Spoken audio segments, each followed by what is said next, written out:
La cause la plus fréquente, le facteur étiologique le plus fréquent de la perte de cheveux, c'est ce qu'on appelle l'alopécie androgénétique. Donc, la perte de cheveux qui est d'origine héréditaire, qui est familiale.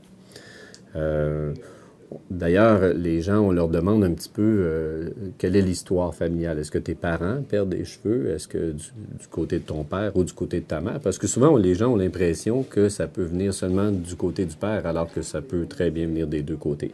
Il n'y a pas de prédilection, si tu veux, pour le côté du père ou le côté de la mère. Donc, la première cause, à la fois chez l'homme et chez la femme, c'est la perte de cheveux qui est héréditaire.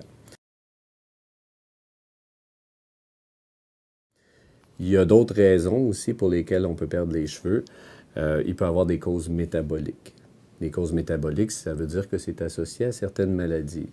Ici, au Québec, dans notre société, disons, les causes métaboliques qui sont les plus fréquentes pour nous, c'est les problèmes de glande thyroïde, l'hypothyroïdie, et aussi les carences en fer. Les gens qui ne mangent pas beaucoup de viande rouge, surtout chez la femme d'âge gestationnel qui a des menstruations abondantes, qui mange peu de viande rouge, il peut avoir à ce moment-là une carence en fer et qui peut contribuer à la perte de cheveux.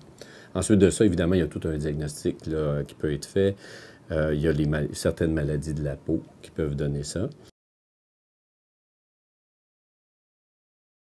Il y a les causes médicamenteuses. Il y a des médicaments qui peuvent donner ça. Qu'on se rappelle, par exemple, la chimiothérapie. Les gens qui ont de la chimiothérapie, les médicaments sont tellement forts qu'ils vont produire une perte de cheveux.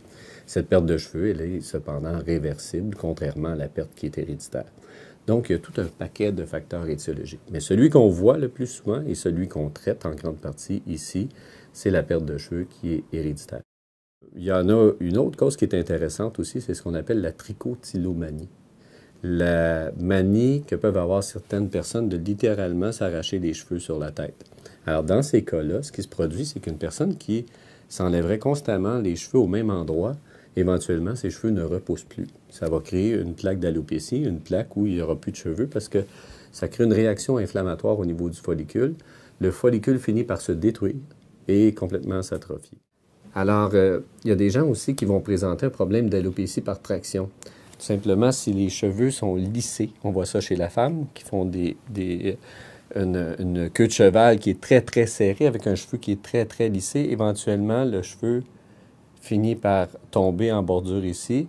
Et on retrouve parfois, dans des cas très sévères, des pertes de cheveux abondantes au niveau des régions temporales.